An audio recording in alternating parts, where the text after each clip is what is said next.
I found this piece of driftwood on the beach. I'm going to turn it into a gift for my son.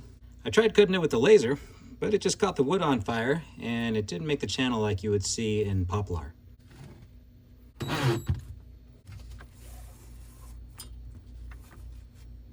What's up, buddy? Is the river still good? Yeah, it's still good.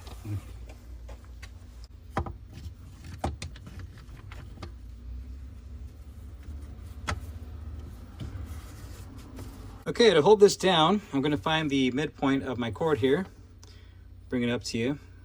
I'm going to wrap it around my finger twice on this side, and then wrap it around my finger twice on the other side. Okay, and then I'm going to bring these turns together, just like this.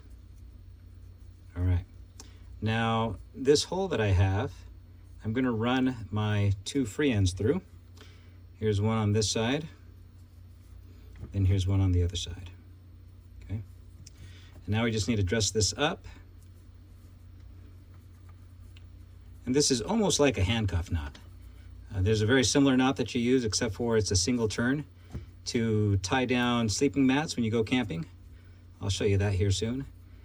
But this is what we're going to use to really lock down on the cord so that we can get a good grip on this wood. And we want to make sure we do a good job because we only have one chance. Do it again on this side. 1, 2, hold, 1, 2. Okay, bring them together. And then take my two ends and run them through.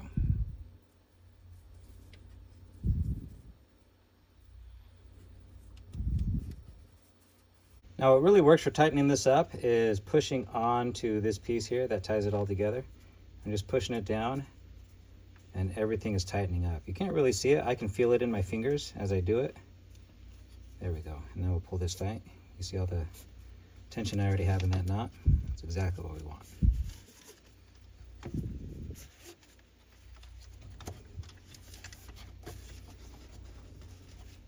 Okay, now to tighten these up, we're going to use a marlin spike hitch. Since I'm pulling away from the wood, I want to make sure I do it this way. I'm going to twist my cord as if I'm turning on an ignition. I'll twist that again to lay it right on top, and then I'll poke my marlin spike through, hook, and through. Okay, this will give me a slick little handle that I can use to pull all the tension I need. You can also just use your marlin spike. I'll lay it on top, make a loop there, I'll hook, and then run it through. Okay, and now I'll pull these apart to tighten it down. There we go. Oh yeah, that's gonna be good. Same thing over here.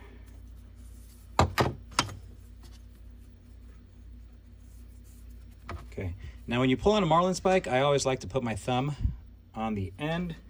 You don't want it to slip for some reason and catch yourself. That'd be very bad.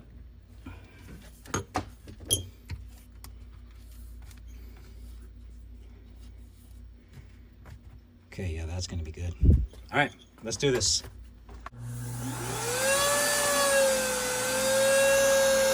Now we're dropping this down 1 millimeter at a time.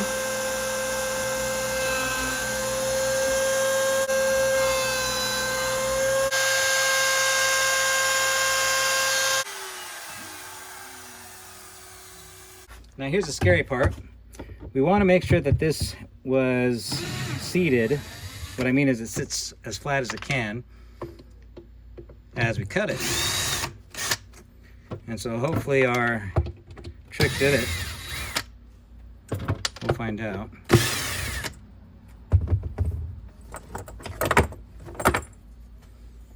There's a little slot in there. That looks really nice.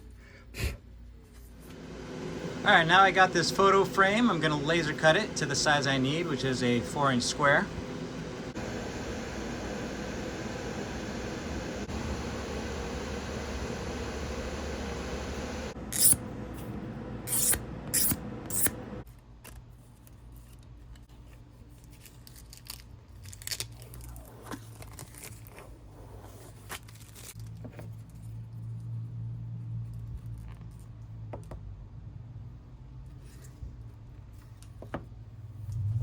I think it turned out nice.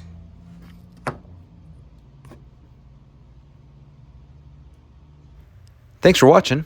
If you'd like to support my channel, you can get your very own marlin spike at my shop, awesomeforsale.com.